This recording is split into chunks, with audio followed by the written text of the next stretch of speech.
Welcome to iLectureOnline, and today we're going to talk about rotational motion, another topic in physics, very fundamental to physics, and I wanted to give you a little bit of an introduction to this particular topic. So what is rotational motion? Well, think of like a disk rotating around. So let's take a nice little disk. Let's say that it's rotating in a clockwise direction. And let's take a particular point on the disk, like a little corner, a little edge, or a particular dot on the edge of the disk. And so you can imagine that this dot is now going to be rotating around. And if we use the horizontal x-axis as a reference, and this disk is rotating around in a clockwise direction, you can see that sometime later, the dot will be in a different position. So we'll have moved from there to there. And you can see that it has moved through a certain, what we call angular distance. And the angular distance can be denoted by the angle, let's say, theta. So theta is the distance or angular distance that it covered. So theta represents angular distance.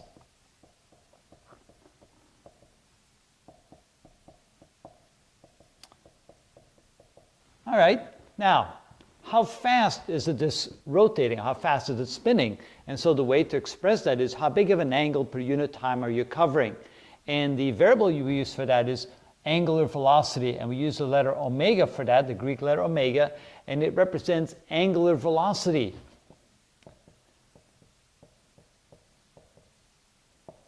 And you can see that the word angular keeps on being repeated, which means that this is a measure of how much of an angle we cover in a certain amount of time, or how much of an angle we cover over a certain amount of time.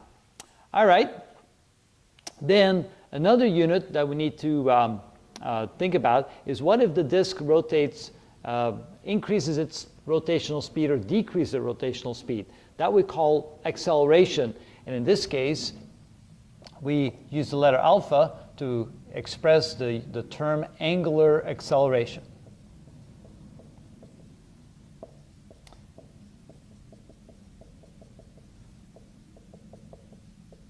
So those are the three units or three terms that we use to describe rotational motion.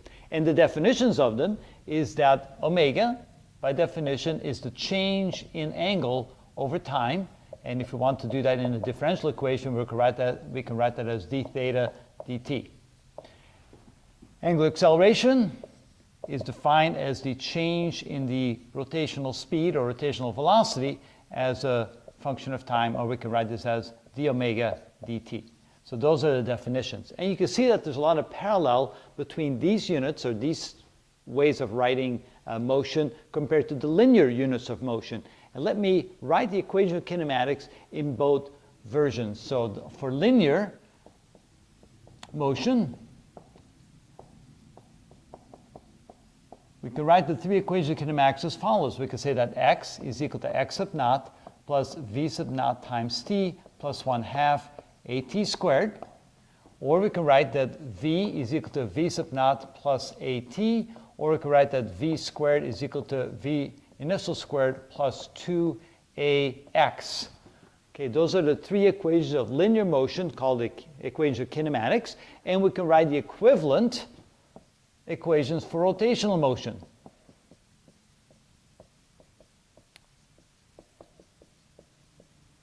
And where the equivalence comes from is that theta is the replacement for the variable x. So rotational distance is the parallel to the linear distance. Omega is the parallel to the linear velocity. And alpha is the parallel to the linear acceleration. So if we take the three equations of kinematics and replace the variables x, v, and a by theta, omega, and alpha, we get the three new equations.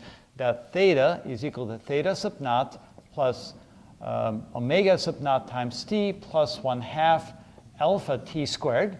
We get omega is equal to omega sub naught plus alpha t, and we get omega squared is equal to omega initial squared plus 2 alpha theta. And so those are the three equivalent equations for rotational motion, which will do just this exactly the same thing for us as the equations of linear motion have for linear motion. So now that we have this concept of what rotational motion is and how there's a lot of parallelism between rotational motion and linear motion, let's do a few examples now to see how we use those equations. I'll leave these equations up on the board so we can come back to them later as a reference, and we'll go ahead and show you some interesting examples to help you understand these concepts. All right, so on to the next video.